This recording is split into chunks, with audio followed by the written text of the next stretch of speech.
2:03 a.m.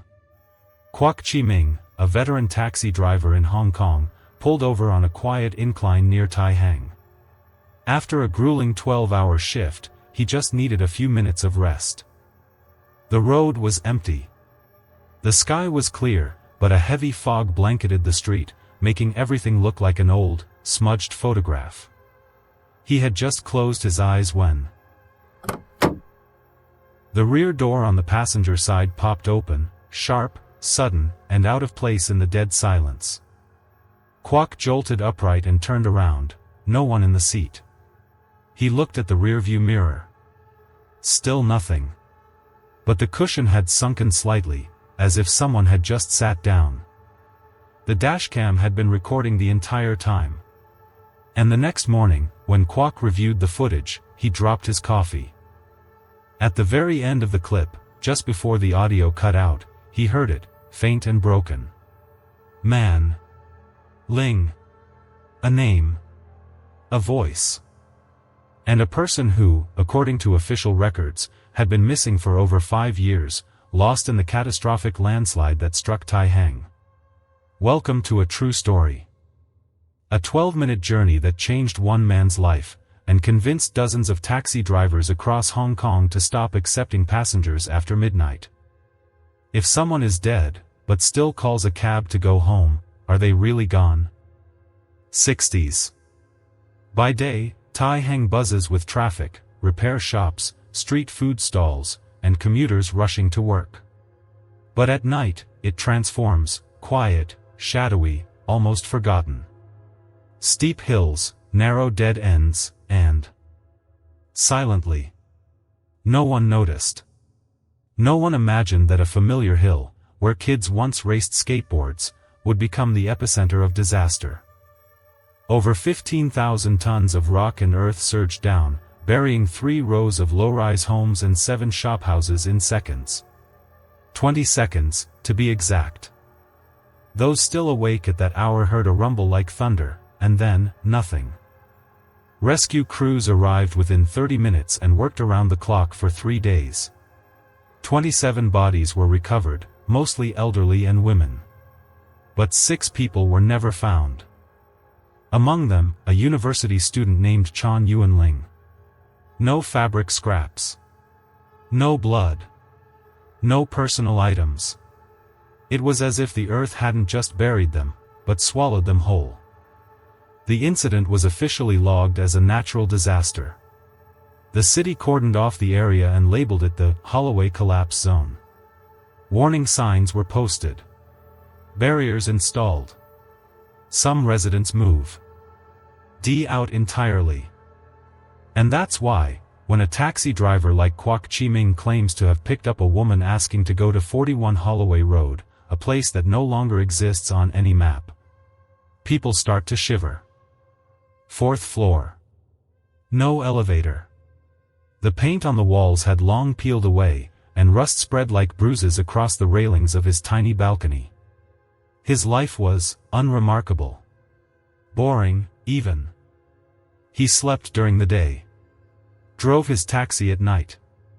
A clockwork routine, simple, repetitive, predictable. He'd been doing it for over 30 years. Started in his early 20s, driving the day shift to help his mother support his younger sister through school.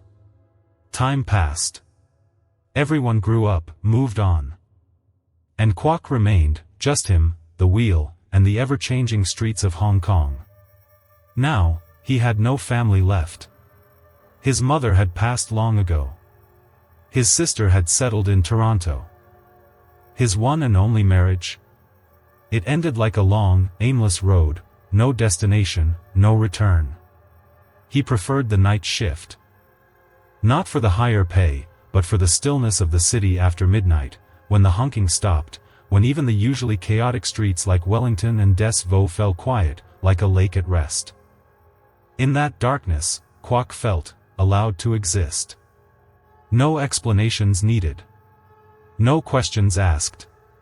He knew every bend, every pothole, every dim street lamp on Magazine Gap Road. He knew where the drunks would be spilling out after parties. He knew which alley to take if he needed to avoid a DUI checkpoint. Ghosts, spirits, reincarnation, he'd called them all fantasy nonsense once during a late-night meal with other drivers. To him, there were only two kinds of people in this city. Those who got in, paid the fare. And those who threw up in the back seat. So when it happened, when a woman got into his taxi at 2 a.m. but left no trace behind, Kwok found himself face to face with something logic couldn't explain. He tried. He rewound the footage. Checked the map. Asked himself if he'd dozed off. Maybe it was a dream? But no. He remembered the voice. Soft, delicate, like mist. He remembered the chill that spread from the back seat. And most of all, he remembered her gaze in the rearview mirror. That look, piercing. Like it went through his skin. Through his bones. Through everything he thought he believed in. Since that night, Kwok was no longer an atheist. But he didn't pray. Didn't visit temples. Didn't look for spiritual protection. He simply stayed quiet, and kept driving. Each night, the same streets. The soft yellow cabin light. The faint radio playing to fill the silence. But deep inside, he knew. Something had changed. Because once you've carried a soul, even just once, you are never quite the same again. It was a weekday night. No rain. But fog clung to the hills of Tai Hang like smoke. The clock on his dashboard read 1:58 a.m. Kwok had just dropped off a passenger in Happy Valley and was planning to head back toward the city center, until the fuel warning light blinked. He turned up a quiet road off Holloway Street, a narrow incline no one used after midnight, to check his GPS for the nearest open petrol station. And that's when he saw her. At first, he thought it was just a shadow, maybe a tree. Or a reflection on the windshield. But when he squinted through the thick fog, he saw her. A woman. Standing still on the curb, just a few steps in front of his taxi. She wasn't moving. Not even breathing. As if she'd stepped out of the earth itself. She wore a white blouse, loose at the waist. A black skirt down to her knees. Her arms hung limply by her sides. Her hair, long, soaked, clung to her neck and cheeks. Under the headlamps, her skin looked pale, not the warm kind of pale, but bluish-gray. The kind of pale you see on someone who hasn't been warm in a long, long time. Kwok froze behind the wheel. One hand on the gearshift. The other slowly tightening around the steering wheel. She took a step forward. Her movements were stiff, unsteady, like she wasn't used to walking anymore. Her old black school shoes made a soft slapping noise against the wet road. She didn't wave. Didn't signal. She just walked forward. When she was about a meter from the car, she stopped. Then slowly, silently, she raised one hand and knocked. Tap. Tap. Tap. 3 soft knocks against the passenger side window. Delicate. But they echoed through the silence like a chime in a morgue. Kwok hesitated. Then lowered the window, just a third of the way. The woman leaned down, her face close to the narrow opening. Her whisper cut through the mist. Please, can you take me to 41 Holloway Road? Kwok felt an icy shiver crawl down his spine. 41 Holloway Road. He knew the place. That was the area sealed off after the 2017 landslide. He'd taken passengers there years ago, before the collapse. But now, it was nothing but a fenced-off patch of ruins and wild grass. Off limits. Forgotten. He looked at her more closely. Her face was still. Her skin, nearly colorless. Her eyes weren't looking at him. They were looking through him. Beyond him. Toward somewhere he couldn't see. Miss, he said, trying to stay calm. That place isn't there anymore. They cleared it out. It's gone. She didn't answer. She simply repeated, her voice as soft as leaves brushing each other in the wind. 41 Holloway Road. I need to go home. And when her eyes, deep, bottomless, devoid of whites, lifted to meet his, Kwok felt something grip his chest. Like a block of ice had been placed inside his heart. He didn't know why. But he reached down and unlocked the door. Kwok didn't know why he unlocked the door. Every ounce of logic in his mind was screaming, don't. She's not normal. She's not just a passenger. But his hand moved anyway, pressing the unlock button. Click. The rear door on the right eased open, slowly, deliberately. As if someone, or something, was pulling it from the outside. She entered the car without a word. No footsteps. No rustling fabric. Only a thin veil of cold air slipped into the cabin. Like someone had just opened a freezer door. She sat down on the rear seat, smoothed her skirt with robotic precision, then folded her hands neatly in her lap. Her face was expressionless. Like a porcelain doll forgotten for decades. The way she sat, back straight, eyes fixed forward, perfectly still. It made Kwok's skin crawl. He silently shifted gears and drove down the incline toward Holloway Road. Even though he knew the entire area was sealed off, littered with warning signs. From the very first moments of the drive, Kwok felt it. Something was wrong. Not something obvious. No disturbing sounds. No horrifying visuals. Just the air. The atmosphere inside the taxi thickened. Heavy. Murky. The dashboard said 21 degrees Celsius, and the AC was on its usual setting. But his hands felt frozen. His breath fogged the mirror. Unusual for June in Hong Kong. The driver's seat felt stiffer than usual. The steering wheel, damp, even though there'd been no rain. He glanced at the rearview mirror. The woman sat motionless. Unmoving. Eyes locked forward. But then, he noticed something strange. She wasn't in the mirror. The mirror showed the back seat clearly. Empty. Yet when Kwok risked a glance over his shoulder, she was still there. Still. Pale. Cold. His heart began to race. His knuckles tightened around the wheel. Panic crept up from under his skin. But he kept driving. Maybe out of fear. Maybe because he still hoped. Hoped for some logical explanation. To break the silence, he forced his voice to speak. Do you have family there? At Holloway Road? She didn't respond. Are you meeting someone? A friend, or a relative? Still, no answer. He looked again at the mirror. Still empty. But when he turned, she remained, sitting, silent, unblinking. Not breathing. Not alive.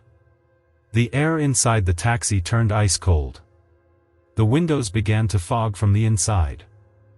The radio, which had been quietly playing, turned to static. Then shifted into faint whispers. Not clear words. Not any known language. Just the murmurs of something not meant for the living. Outside, the streetlights became fewer. The car rolled deeper into the restricted zone. Kwok checked the time, only 6 minutes had passed. But it felt like an entire night. Then, for the first time since she entered the car, she spoke. A whisper, nearly lost in the thick air. I tried to go home, but no one would stop for me. And at that moment, Kwok understood. He wasn't driving a passenger home. He was carrying a soul. A soul heading back to a place the living had long forgotten. The taxi rolled slowly toward what used to be Holloway Road. On both sides, rusted fences still stood, unmoved since 2017. Outside, the wind wasn't strong, but the leaves trembled violently, as if something unseen had brushed past them. Inside the car, silence. A silence so sharp, it rang in his ears. Only the sound of tires whispering across mist-covered pavement remained. Suddenly, the radio clicked. Click. No more music. Kwok glanced at the console. Display still on. Tuned to FM 97.8, the late-night oldies channel he listened to every shift. But the music was gone. Only silence. Then a faint static started. Subtle at first, like a broken signal trying to break through. Then, between the crackles, a voice. A whisper. Soft. Distant. Timeless. I'm still here. Kwok jumped, his heart pounding. He reached to adjust the dial. Maybe the signal was bad. He turned it up. Then down. Nothing. The voice returned, this time, clearer. No one sees me, no one stops. I'm cold. I'm so tired. The girl behind him stayed silent. But something in him knew. The voice on the radio was hers. The same soft tone. Same breathless cadence. So alike it sent chills racing up his spine. Slowly, Kwok looked into the mirror. Back seat, still empty. He didn't dare turn around again. Didn't dare look at what sat behind him. Because deep down, he knew. If he looked, he might see something he could never unsee. The voice on the radio continued. They said I died, but I never made it home. Mom's dinner is still there. My messages are still unread. I just wanted someone to take me home one last time. Kwok shivered.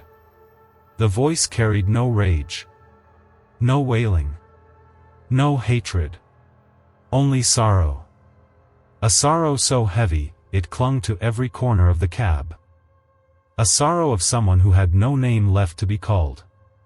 No one left to remember them. And no place to rest in peace. Then, another click. The radio returned. Music resumed. Abruptly. Offbeat. As if nothing had happened. But Kwok's hands were ice cold. His forehead, damp with sweat. Even though the temperature outside was only 24 degrees Celsius.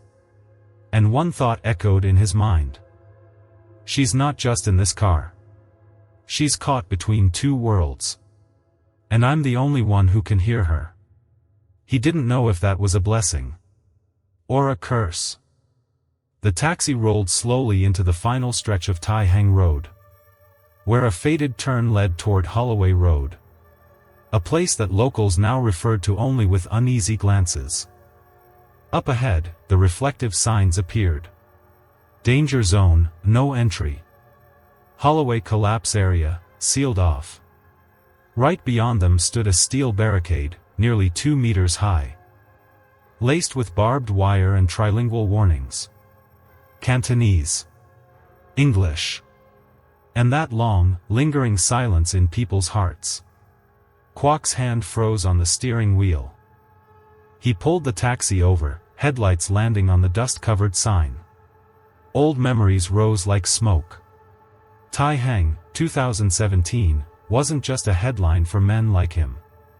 It was a quiet nightmare. Once, he'd driven an elderly woman past this road.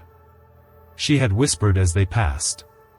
Children used to play ball here at night. Now, only the wind remained, whistling through the gaps where homes once stood. He turned and asked quietly, as if seeking confirmation from something, or someone. Are you sure you want to go to Holloway? The whole area's been fenced off. No one lives there anymore. From the back seat, her voice answered, calm and steady. I live at number 41. I need to go home. Kwok said nothing. His fingers gripped the wheel tighter.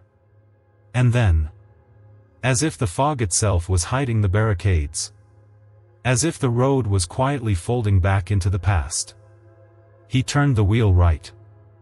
And the taxi began creeping forward into the road no one used anymore. The tires crunched softly over gravel and mud. The pavement was cracked and uneven. Streetlights, dead. Still, the taxi glided forward, as if guided by an invisible hand. With every meter, Kwok felt as though he was slipping deeper into a space that no longer belonged to the living. No people. No traffic. No dogs barking. No cats wailing. Just the hum of the engine. And his heart beating louder with each breath. He glanced into the mirror. She sat as before. Head slightly bowed, hair veiling half her face. But now, he noticed, her hands were trembling. Not from fear, but like she was trying to hold on to something. Something slipping away. As if each foot they traveled washed away another piece of memory. A ruined building loomed on the right. One wall still standing. Scrawled across it in red spray paint. Someone used to live here. Kwok read the words and felt a dry tightness in his throat. Holloway was no longer a road. It was an empty memory. A place where people once lived.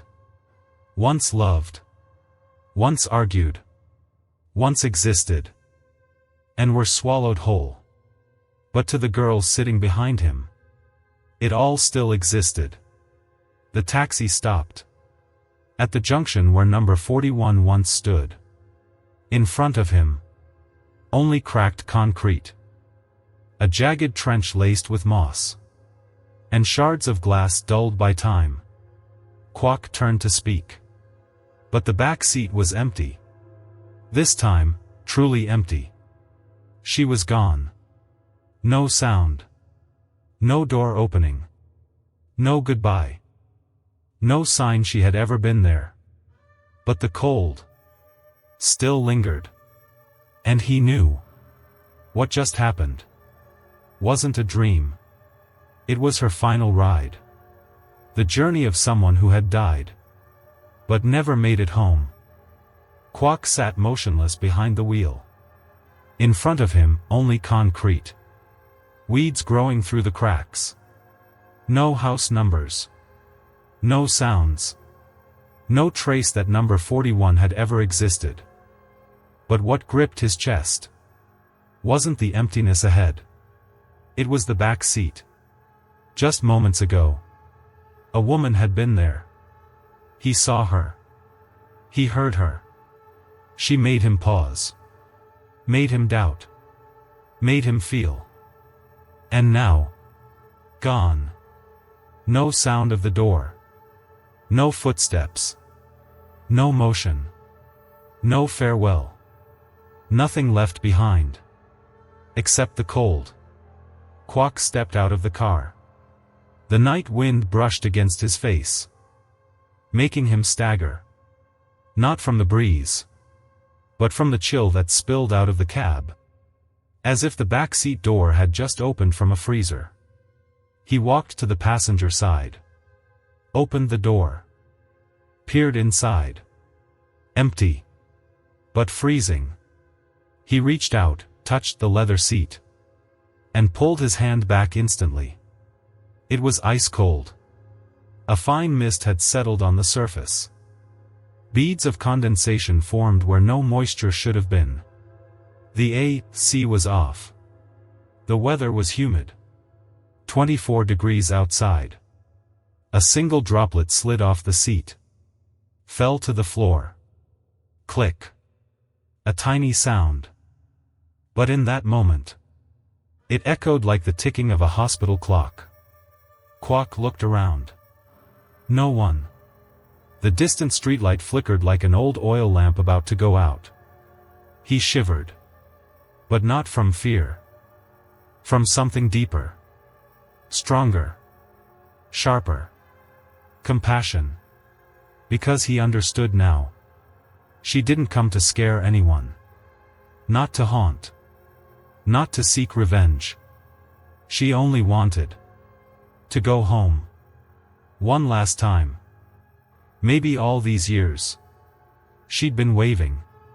Calling out. Standing at the roadside in silence. Trapped in a world that had forgotten her. And tonight. Someone finally stopped. A man who didn't believe in ghosts. Didn't pray. Didn't chase shadows. But he stopped. He opened the door. He listened. And he took her home. Now, she was gone. But the cold remained. Not the cold of weather. Not of air conditioning. Not of fear. It was the cold of emptiness. The chill of a seat. Where someone had sat. And left behind. Only their sorrow. Kwok stood silently by the open car door. His chest still tight from what had just happened. The world around him felt frozen. No wind. No insects. Not a single sound. Except the strained rhythm of his own breath. Sharp and uneven. Slowly, he walked toward the patch of earth. Where number 41 Holloway Road used to stand. Just a cracked slab of concrete now. Surrounded by weeds and scattered rubble. Each step pressed his shoes deep into the damp soil. Leaving behind muddy footprints. The only signs of life in a place long abandoned. The taxi idled behind him, headlights casting a single lonely shadow of his figure. Against the remnants of what used to be a home. He didn't know why he stepped into the ruins. Maybe it was curiosity. Maybe something pulled him. Or maybe, just maybe, some part of him believed she was still here. At the corner of a collapsed wall. He saw it. Something half buried beneath wet soil. Small. Flat. Just enough exposed to catch his eye. Kwok knelt down, brushed away the mud with trembling fingers. It was cold. Sticky.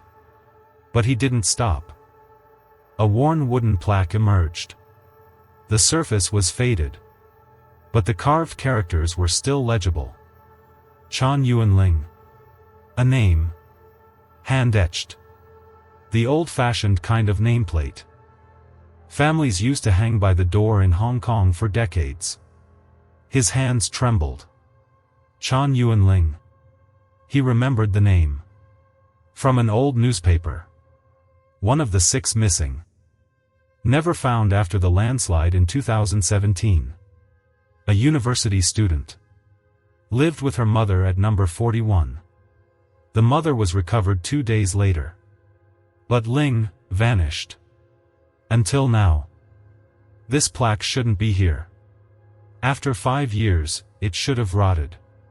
Should have been buried deep beneath layers of earth. But here it was. On the surface. As if someone had placed it there. Just for him. He picked it up. The wood was cold. Cold like the back seat. Cold like her voice on the radio. Cold like the silence that had followed her. Then. He heard something. So faint. So soft. A breath? A whisper? No. A word. Just one. Thank you. He looked up. No one was there. Just him. Standing alone in the void. Holding a name that had once belonged to a girl. The world had tried to forget. And in that moment. He understood. She had made it home. No one knew if she'd ever appear again. But for Kwok. That night ride was over. A journey not measured in kilometers. But in something far heavier. A piece of a soul. Kwok Chi-ming didn't talk about that night. 4 weeks. He continued to drive his usual routes. Mid-levels. Causeway Bay. Back through Tai Hang like nothing had happened. But he never went near Holloway Road again. Not out of fear. But respect. She had made it home. And he wouldn't disturb her again. And the ones who never got to leave properly. Until one Saturday night. At a gas station on Queens Road East. Another driver, an old friend, walked up. His face was pale. "Hey, Kwok. You still drive near Tai Hang?" Kwok looked up, confused. Y glanced around, lowered his voice. "I picked up this girl, around 2 a.m. Asked to go to Holloway." Kwok paused. Then quietly asked. A few days later, another voice spoke up.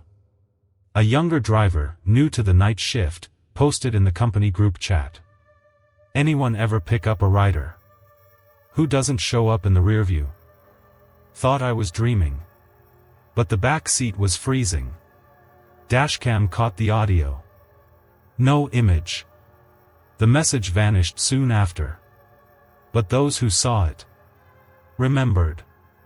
Within 2 months, at least 11 drivers whispered of similar encounters near Tai Hang. All the stories had one thing in common. A young woman. In white. Soft-spoken. Asking for an address that no longer exists. And vanishing without a trace. Leaving behind only a cold seat. A faint mist. And a single phrase echoing in their minds. No official reports. No police investigations. But among the drivers. In roadside tea shops. Quiet corners of the parking lot. And during shift changes before dawn. The tale spread. Not with drama. Not with jokes. But with silence. And lowered voices. As if every man who drove her was no longer just a taxi driver, but a witness. A carrier of a memory that refused to be erased. And so, unspoken rituals began to appear during the night shifts. Some left a folded cloth on the back seat to keep her from getting cold. Others kept a stick of incense in the glove box. One always left the radio on, very low. No police arrests, no manhunts. No satisfying conclusions. They leave behind only silence. Like the soft click of a car door closing in the dead of night. Like the gaze of someone who steps into your cab, but never steps out. Like the girl in white, who asked to go home to number 41 Holloway. An address erased from maps, but still alive in the heart of someone who hasn't yet accepted that it's really over. She didn't scream. She didn't cry. She didn't break anything. She didn't twist or transform under eerie music. She just asked to go home. A simple wish. So gentle it could float away in the breeze. But heavy enough to leave grown men. Seasoned taxi drivers who'd roamed every corner of Hong Kong. Sitting in stunned silence. Hands trembling as they told their stories. Because deep down, they knew. It wasn't a hallucination. It wasn't a haunting. They had truly. That takes someone back to where they truly belonged. Even if that place is nothing but broken tile and a collapsed wall. But for her, that was enough. Enough to stop wandering between the layers of space. Enough to fall silent. Enough to fade into the night. As for Mr. Kwok and the drivers who stopped for her, they don't need proof. They don't need anyone to believe. But still waves for a ride home. Have they really died at all? Months after that night, Kwok still kept the video. The dashcam footage from the ride to Holloway. He didn't watch it often. There were moments he thought about deleting it. But somehow, he never did. Maybe it was a reminder That what he experienced wasn't just in his head. That she really had been there. In the back seat. And froze. The video ran for a little over 12 minutes. It showed the entire drive. From Tai Hang to the barricaded Holloway road. The visuals? Normal. Just like any late-night ride. Wet pavement. At minute 7:21. Right at the curve where the old landslide began. The car radio suddenly turned on. Even though it had been off the whole time. No music. No static. Just a voice. Female. Young. Then the tape went quiet. No more sound. The car kept moving. As if no one had ever been there. Kwok later allowed his nephew to post the video anonymously. On a forum dedicated to supernatural events in Hong Kong. Soon after. It was picked up by a small YouTube channel known for real-life ghost stories. From there. It spread. As of today. The clip has over 2 million views. Some in the comments claim it's fake. A setup. A marketing stunt. But hundreds of others. Left just a single line. I saw her too. No one can verify the recording. There's no official investigation. The police never opened a case. But amid all the skepticism, all the analysis and theories, there's one thing no one has been able to deny. The cold. A cold. That seeps through the screen. A cold. That lingers in your hands. A cold. From somewhere far away. And yet terrifyingly close. If you've stayed with me until now, I just want to say, thank you. Thank you for taking a few moments, not just to listen to a story about a taxi ride, a mysterious girl, or a supernatural event. But to pause with me, and touch something deeply human. The longing to return home. You see, what truly haunts us isn't when a spirit appears in the night. It's when we realize, they once lived. They once loved. They once waited. And then, they were forgotten. Sometimes, all they ask for is someone to stop. To listen. And to take them the rest of the way home. And in some ways, we're no different. There are memories, there are wounds, buried under years of silence. Still waiting for someone to return. Not to fix them. Just to say, I see you. I understand. That every soul, no matter how long gone, still wants to be seen. To be named. To come home. And if you were the first to open the door, the first to stop on a quiet night, then maybe, you became a witness to something very rare in this life. A true ending. Thank you for staying with me until the very end. If you enjoy stories that linger, that are spiritual, emotional, and deeply human, don't forget to like, leave a comment, and subscribe. I share a new story every week. I'll see you again, in the next one.